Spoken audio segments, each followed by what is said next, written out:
श्री राधे।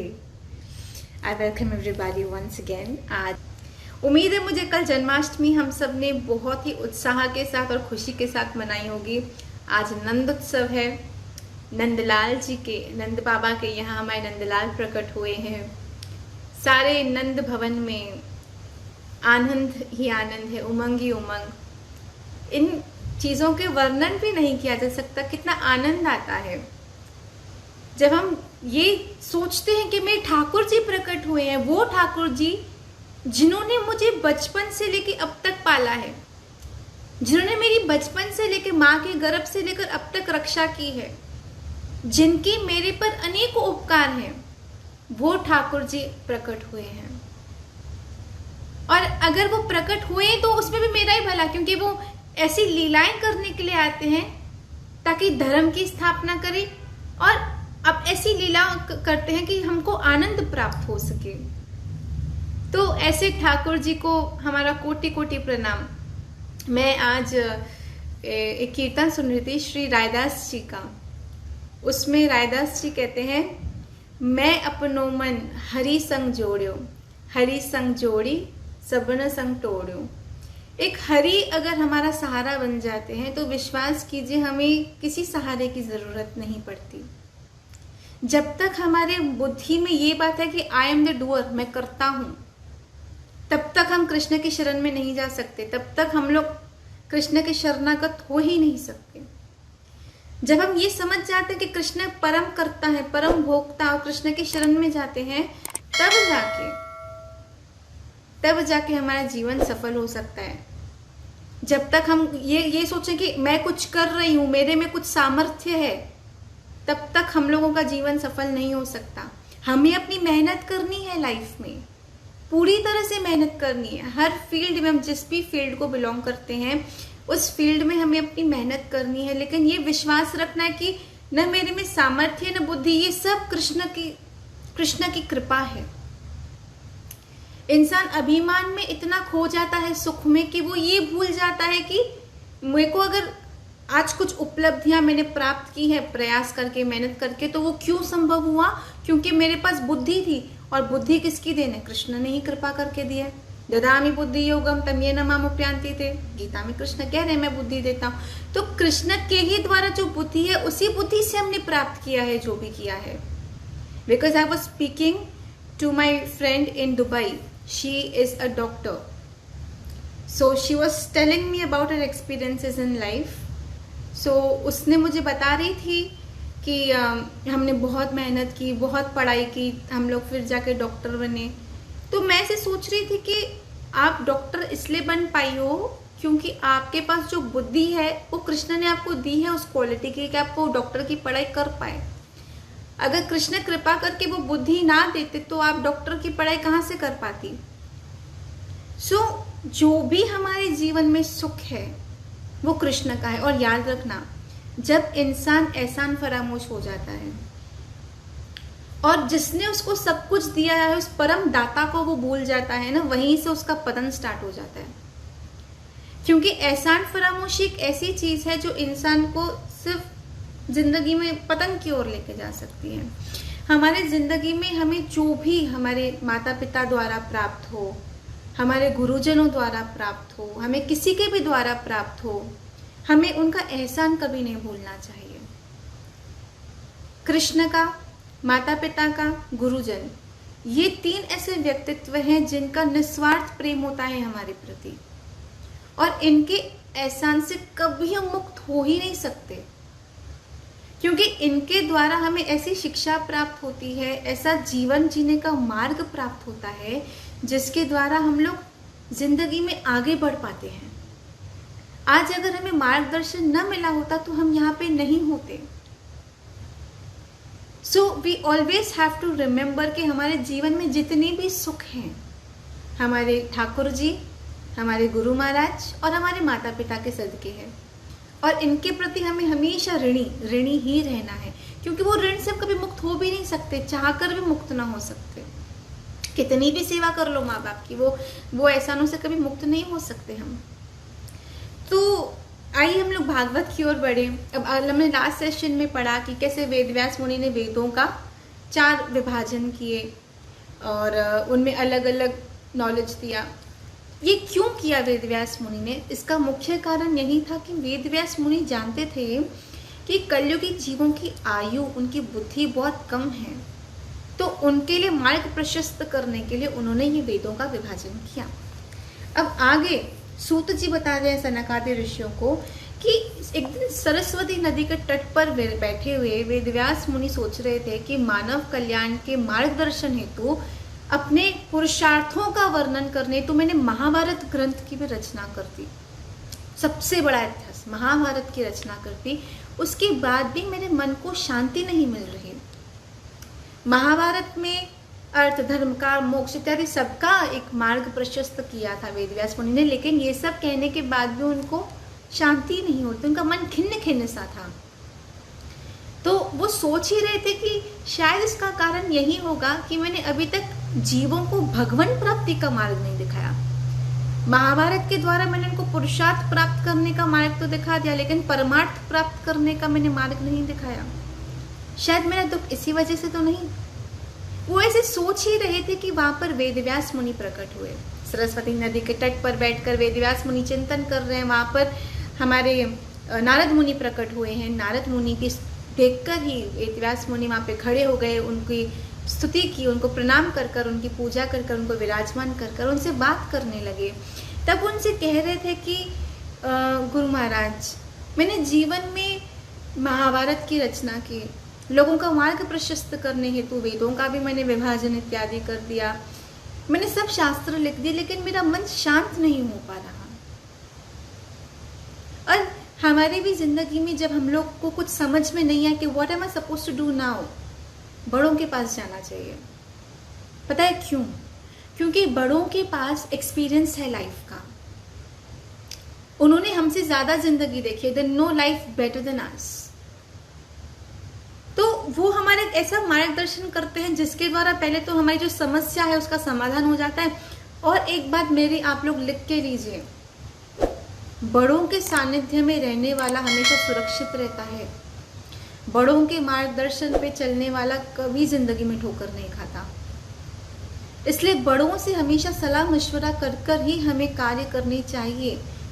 और इतना भी खुद को बड़ा मत समझो कि किसी के सामने सर झुके ही नहीं। जितना इंसान विनम्र रहता है, जितना इंसान खुद को छोटा समझता है, उतना ही वो दूसरों से ज्ञान प्राप्त कर पाता है।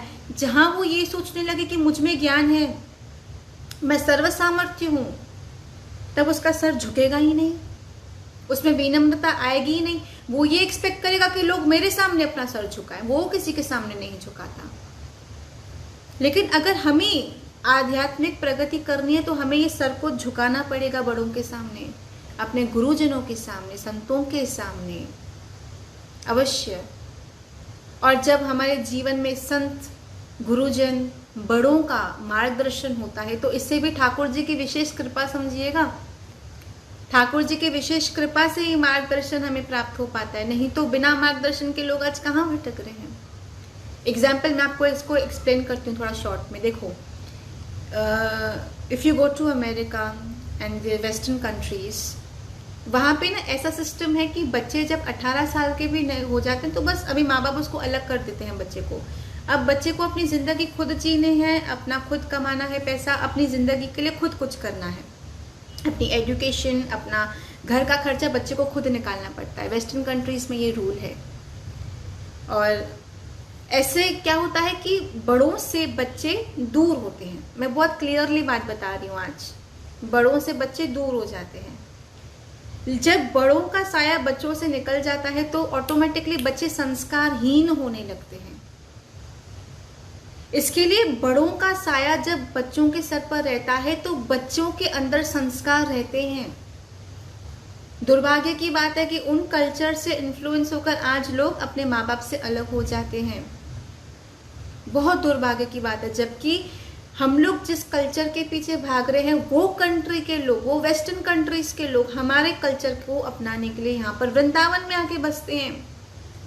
मुझे अमेरिका से फ़ोन आते हैं, मुझे दुबई से फ़ोन आते हैं बहुत लोगों के, तो मुझे कहते हैं लोग कि वृंदावन एक तो गांव है, आप वहाँ पे कैसे रह रहे हो, आप तो एजुकेटेड हो।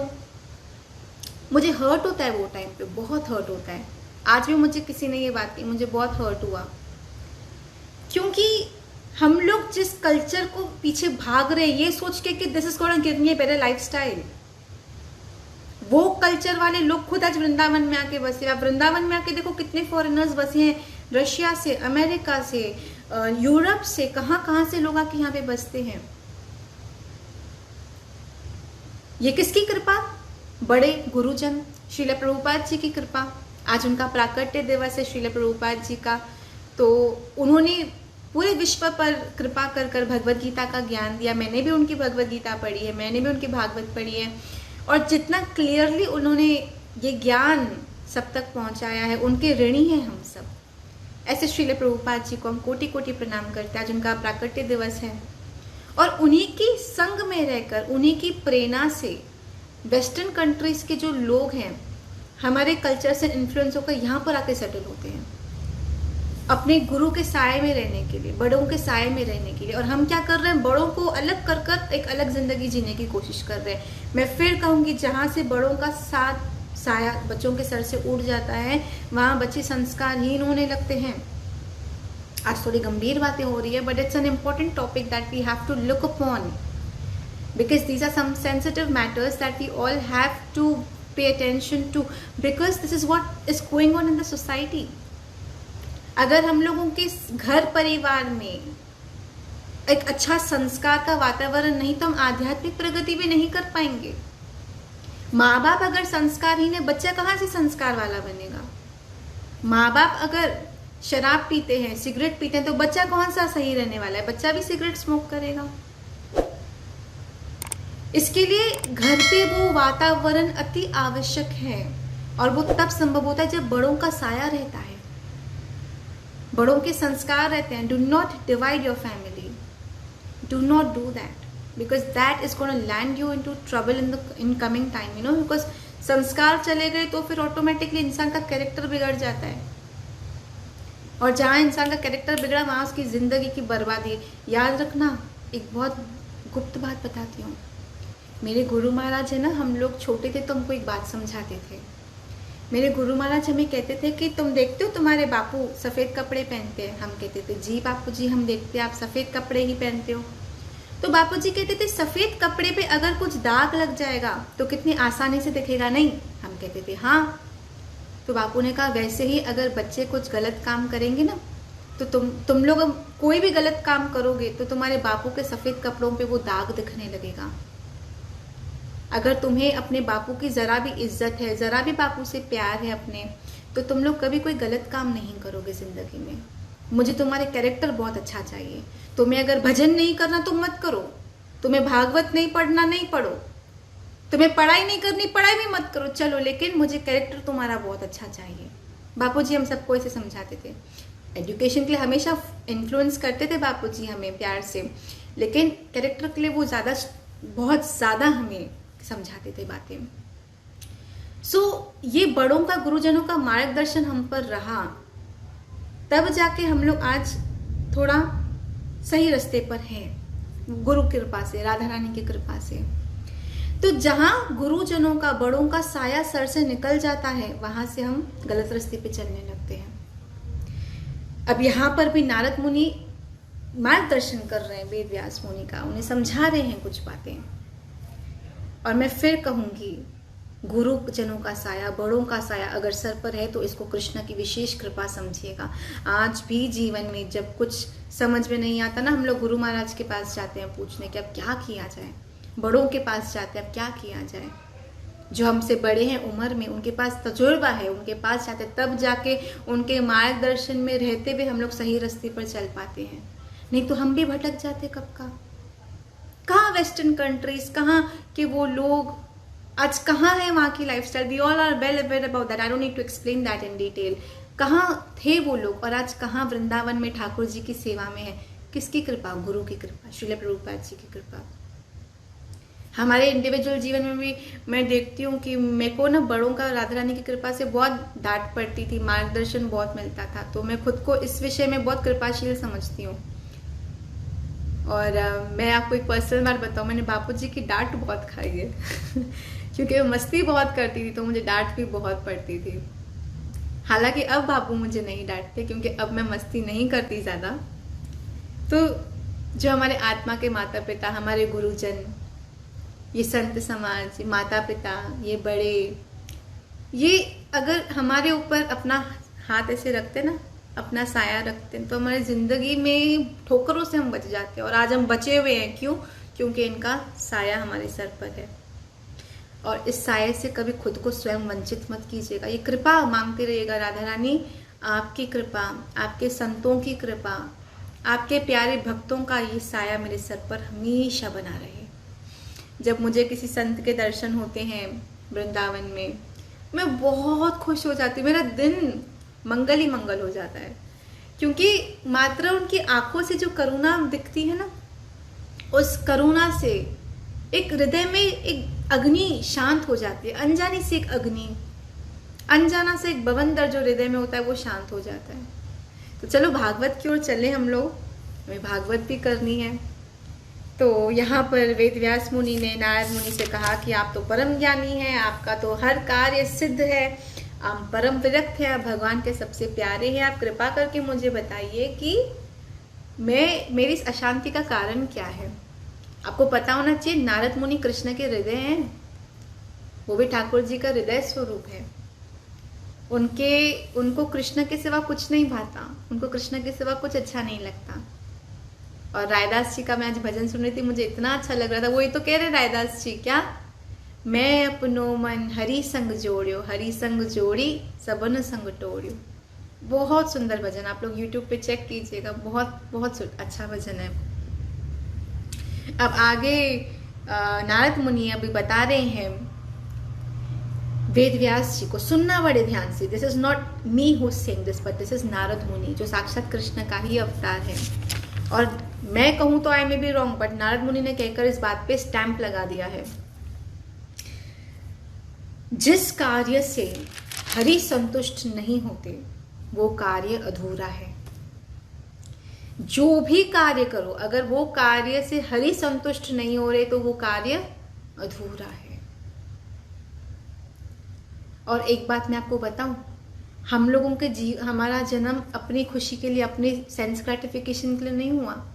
हमारा जन्म तो हुआ ही इसलिए कि हम लोग कृष्ण की सेवा करके कृष्ण को आनंद प्रदान कर सकें। और अगर जिस कार्य के लिए हम आए वही कार्य न करके यहां वहां भटक रहे, then we are actually practically wasting our time, we are wasting our precious human birth.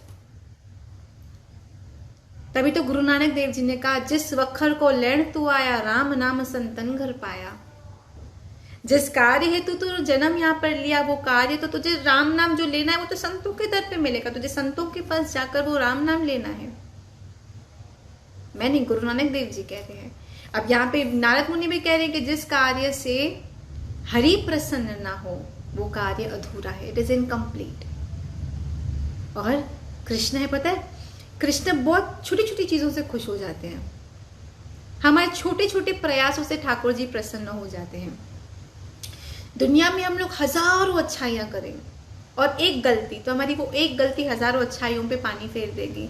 लेकिन ठाकुर जी के लिए हम इतना सा कुछ करेंगे तो वो ठाकुर जी को इतना कुछ है ना, इतना बड़ा बड़ा लगने लगता है। जगन्नाथ जी के नेत्र देखें, बड़े बड़े नेत्र, और उन पे पलकें भी नहीं है। बापू जी समझा रहे थे एक बार, जगन्नाथ जी के जो नेत्र है ना वो मैग्नीफाइंग ग्लास है। आप इतना सा कुछ दोगे ना तो जगन्नाथ जी को इतना इतना लगता है, मेरे भक्त ने मुझे इतना कुछ दिया। तो ठाकुर जी के लिए इतना करते, ठाकुर जी को लगता है इतना किया मेरे भक्त ने मेरे लिए। अरे उससे प्रेम तो करो। अगर उससे प्रेम किया तभी तो वो जीवन का वास्तविक वो अनुभूति हो पाएगी जो हम अनुभूति करने के लिए यहाँ आए हैं। वो अनुभूति है कृष्ण प्रेम। चैतन्य चरितामृत में चैतन्य महाप्रभु कहते हैं, जीवन की सर्वश्रेष्ठ उपलब्धि, सबसे बड़ी अचीवमेंट है कृष्ण प्रेम की प्राप्ति। और वो कब होगी? जब हम संतों के संग में जाकर हरि कथा श्रवण कर कर, भजन कर कर अपने मन को पवित्र करेंगे। एक ही जीवन है, क्यों व्यर्थ गवा रहे हैं? मैं नहीं कहती एंजॉय नहीं करो, एंजॉय करो लाइफ, लेकिन जिसने जिंदगी दी है उसको मत भूलो। जिसने ये सब सुख दिया है जो टॉपिक पे हमें डिस्कस करना था वो तो हमने किया ही नहीं और टाइम खत्म हो रहा है आज के सेशन का। तो बहुत सारी बातें यहाँ पे नारद मुनि ने समझाई हमारे वेदव्यास मुनि को। अब मैं वो सब संक्षेप में कह देती हूँ बिकॉज हम लोगों को आज के मेन टॉपिक डिस्कस करनी है, जो बहुत इम्पोर्टेंट टॉपिक है, बहुत इम्पोर्टेंट ज़्यादा।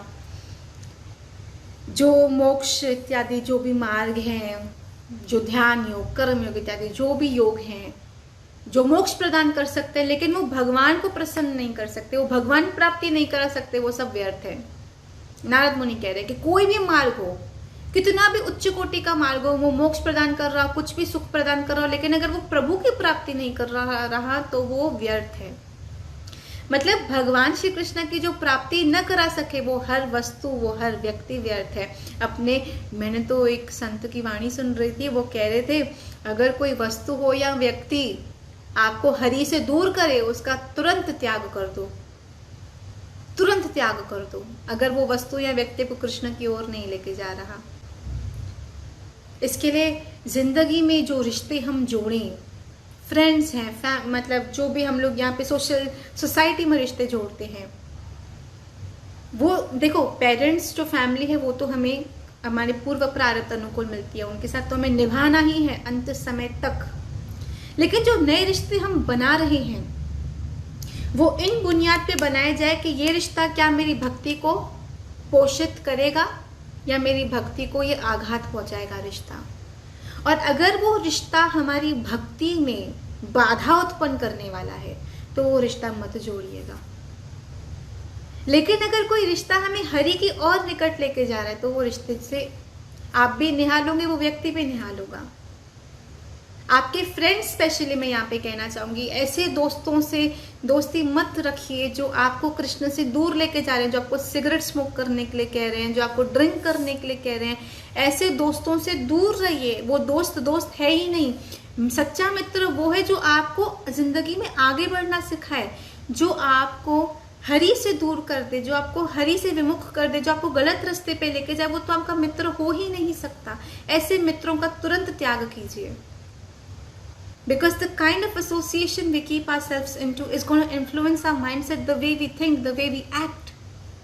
इसलिए हमारा सर्कल पवित्र होना बहुत जरूरी है। हम इर्द गिर्द जो भी दोस्तों के साथ, फ्रेंड्स के साथ अपना रिलेशन बनाते हैं, मित्रता रखते हैं, please choose your circle very wisely.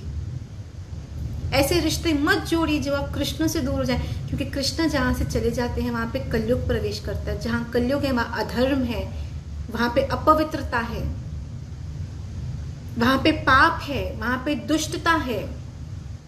इसलिए जहां पे कृष्ण नहीं वहां पे पाप है, वहां कलयुग है। और जो फ्रेंड्स आपके, जो भी यूथ ये सेशन सुन रहे हैं, उनसे मैं कहना चाहूंगी, जो भी आपके फ्रेंड्स आपको कृष्ण से दूर कर रहे हैं उनसे आप प्लीज रिश्ता तोड़िए।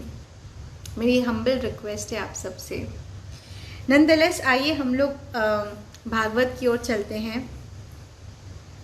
अब यहाँ पर नारद मुनि वेदव्यास जी को बता रहे हैं कि निष्काम काम कर्तव्य, निष्काम जो भी कार्य की जाते हैं, लेकिन अगर उसका भी हेतु, उसका भी उद्देश्य कृष्ण प्राप्ति नहीं तो वो भी व्यर्थ है, वो भी व्यर्थ है। मतलब जो कार्य कृष्ण प्रसन्नता नहीं ला सकता वो समस्त कार्य व्यर्थ है।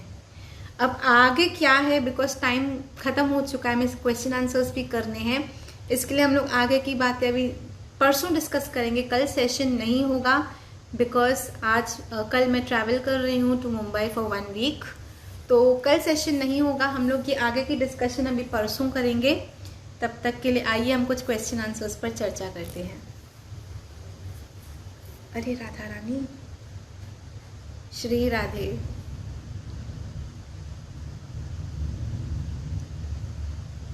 कुछ बातें मैं बैठी रहती हूँ तो मैं चिंतन करती हूँ। मैं जीवन में कुछ एक्सपीरियंसेस जो सीखा है बड़ों से, मैं उसका एक निचोड़ निकालती रहती हूँ, तो मैं वो आपसे बातें शेयर करती हूँ। बिकॉज मैं बहुत ज़्यादा सोचती हूँ, जो सत्संग में सुनती हूँ मैं उसका बहुत मंथन करती रहती हूँ। तो मैंने ज़िंदगी में ये देखा है कि जिन्होंने बड़ों से खुद को विमुख किया, जिन्होंने बड़ों से खुद को अलग किया, जिन्होंने गुरुजनों से खुद को दूर किया, वो कभी भी ज़िंदगी में सुखी नहीं हो पाए हैं, कभी नहीं। इसके लिए अगर हम सही रास्ते पे चलना चाहते हैं तो बड़ों का साया हमारे सर पे बहुत ज़रूरी है, ये कृपा से मिलता है, इससे खुद को विमुख कभी मत कीजिएगा, कभी मत कीजिएगा। बड़ों का साया, मैं फिर कहूंगी, मैं बार बार कहूंगी, हमेशा कहूंगी, बड़ों का साया हमें सुरक्षित रखेगा जीवन में, हमें पवित्र जीवन जीने में सहायता करेगा। अब मैं आपकी इजाज़त ले रही हूँ, समय हो गया है, और राधा रानी करे कि हम सब अपने जीवन के श्वास श्वास में कृष्ण का चिंतन स्मरण बनाए रखें। जिस टॉपिक पे आज डिस्कस करनी थी वो टॉपिक तो हम डिस्कस कर ही नहीं पाए, never nonetheless we will discuss it day after tomorrow when we will meet. So तब तक के लिए आप सब भजन ज़रूर कीजिएगा, आप सब कृष्ण की सेवा कीजिएगा, ठाकुर जी की शास्त्र, गीता, भागवत पढ़िएगा, रामचरितमानस, रामायण, जो भी आपको सहज में आपके पास शास्त्र पढ़े हो पढ़िए, और उसी में हमारे जीवन की सार्थकता है। अब मैं आप सबकी इजाज़त ले रही हूँ, समय हो चुका है। I'll see you all day after tomorrow at 4 PM on our Facebook page Who Am I। और इस वीडियो को शेयर करना ना भूलें, हमारे Facebook page Who Am I को फॉलो करना ना भूलें, और इसके साथ ही साथ मुस्कुराइए, किसी के मुस्कुराने की वजह बन जाइए। गौ सेवा अवश्य कीजिएगा। आपके इर्द गिर्द अगर आप देख रहे हैं किसी को आपकी हेल्प की नीड है, नेसेसिटी है, so step forward and help one another, because मानव सेवा ही माधव सेवा है। और बस क्या कहूँ मैं, अब मैं इजाज़त लेती हूँ आप सबकी। जपते रहिए, ठाकुर जी का नाम लेते रहिए, खुश रहिए, खुशियाँ बांटिए, अपने बड़ों की रिस्पेक्ट कीजिए, बड़ों की प्रेजेंस को वैल्यू कीजिए लाइफ में, अपने बड़ों की बस रिस्पेक्ट कीजिए, और खुद पर उस कृपा का अनुभव कीजिए कि आपके जीवन में बड़े हैं जो आपका मार्गदर्शन कर रहे हैं। और राधा रानी हम पर ये कृपा सदा बनाए रखे कि हम सही रास्ते पर चलते रहें। मेरे भाई मुझसे बात करते हैं तो मेरे भैया मुझे एक ही बात समझाता है कि एक ही प्रार्थना ठाकुर जी से हमें हमेशा करनी चाहिए, क्या कि ठाकुर जी मेरी बुद्धि को सही मार्ग पे रखना, ठाकुर जी मेरे बुद्धि को गलत मार्ग पे कभी ना जाने देना। ये प्रार्थना हमें रोज़ करनी चाहिए, भैया मुझे सिखाते हैं। और मैं सच्ची कहती हूँ, अगर ये प्रार्थना तो हमें सच्ची में करनी चाहिए, रोज़ ठाकुर जी से कहना चाहिए कि ठाकुर जी मेरे बुद्धि को सही दिशा में रखना, उसे गलत रास्ते पे कभी मत जाने देना। सो मैं अब सबसे विदा लेती हूँ, मिलूँगी आप सबसे परसों। खुश रहिएगा, take care of your health, health is wealth, and stay blessed. जय श्री कृष्णा, श्री राधे, वृंदावन धाम की जय हो।